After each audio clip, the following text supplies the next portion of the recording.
Hey there, it's Teacher Elizabeth with another art tutorial for you. Today we're going to be celebrating San Diego. Whether you are someone who likes the beach boardwalk, getting some surfing in, eating amazing food in the gas lamp, experiencing the phenomenal culture of historic Old Town, the lowrider car events in Barrio Logan, traveling across the Coronado Bridge to the famous Hotel del Coronado, viewing world-class art at the Timken Museum of Art, or want to just spend the day at Balboa Park and ride the carousel, San Diego has it all. To celebrate San Diego, we are going to create a poster that highlights your favorite part of San Diego.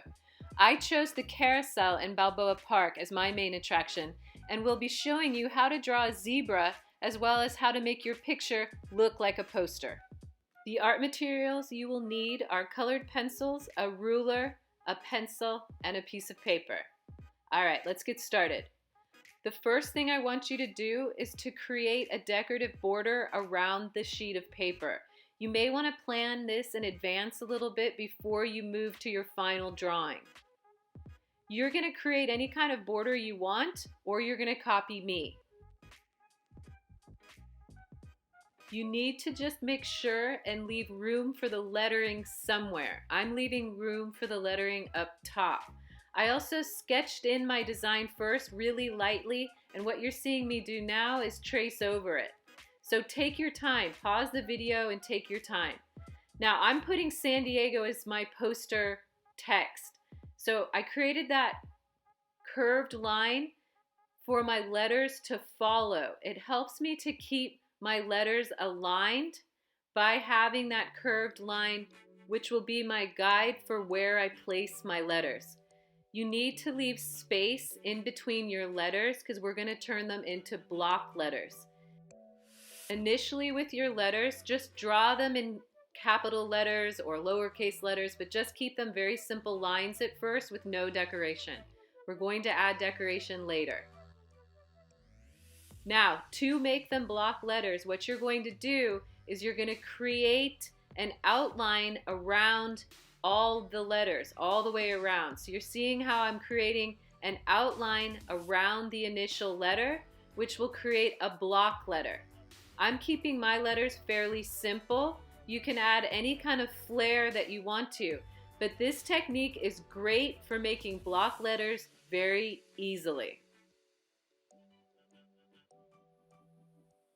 For the D, all I'm doing is drawing one line to the left of the vertical line and then drawing the center of the D. I didn't draw an outline all the way around as I did with all the others. This is just a simpler way to do it.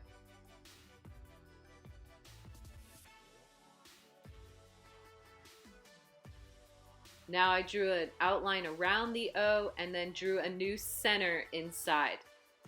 The next step after that is you're just going to erase and refine your letters. Next, I want you to refine the decorative frame you created, and then we're going to move on. For this next section, please just watch it first before you try it.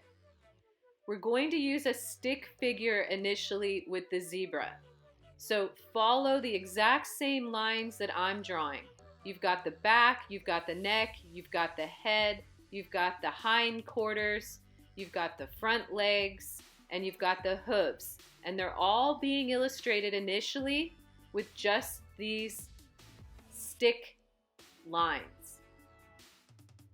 Please take your time and mimic exactly what I'm doing so that the next step is easier for you. All right, we're going to use ovals for all the mass of the form, the belly, the hind leg, the legs, the neck, the head. So notice how I overlap the stick figure lines, and the stick figure lines become like an armature. They're like the structure underneath, and these ovals are the muscles and bones. Copy just what I'm doing. Don't think about it. Just try to copy the exact same ovals that I'm using. At any time you need to pause, please do, to catch up. What you're seeing me do now is referring to the picture to the right and refining all of those ovals into what the forms are supposed to be, meaning the hooves, the legs, the hindquarters, the back, the belly, the neck. What I would do is watch me go through this whole process first and then go back, start the video again at the beginning after the stick figure, and then try to step by step add the ovals. Then go for your details. It's important not to draw too heavy with your lines. Keep a lighter mark so it's easier to erase if you need to. Now moving into the head. This is a challenging part, but you can do it.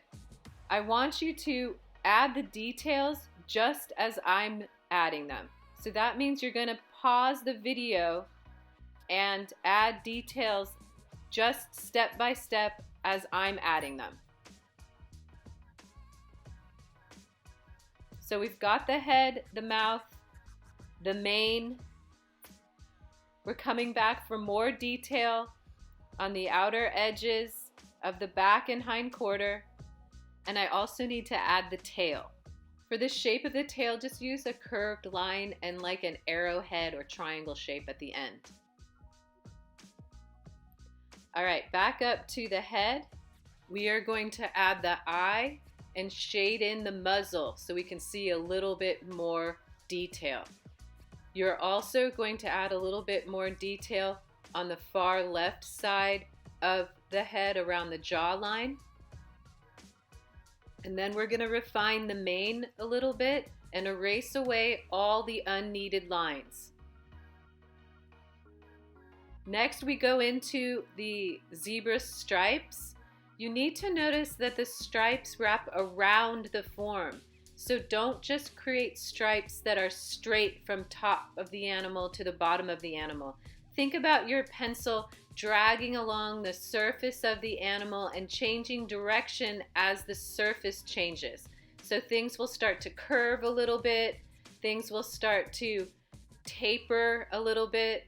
You don't have to be exacting in where the zebra stripes are in relationship to the image provided, but definitely use the image to help you figure out what direction to change as the stripes wrap around the body.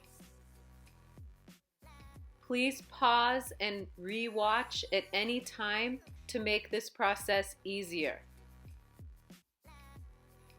Now that we have it drawn, we need to add the pole that the carousel zebra will be attached to. So we just use a ruler for that and just draw a line straight through the bottom part of the neck, through the upper part of the belly. Take it all the way down to the bottom of the page. And then I'm adding the little step that you need in order to hoist yourself up onto that zebra. All right, and now we get to color it in. This part, you just pick whatever colors you want. One thing I want to show you is if you want to keep your colors from mixing too much on your hand, then put that piece of paper down to keep your hand clean. All right, we've made it through another lesson. Thank you so much for joining me today and taking the time to be creative and celebrating San Diego.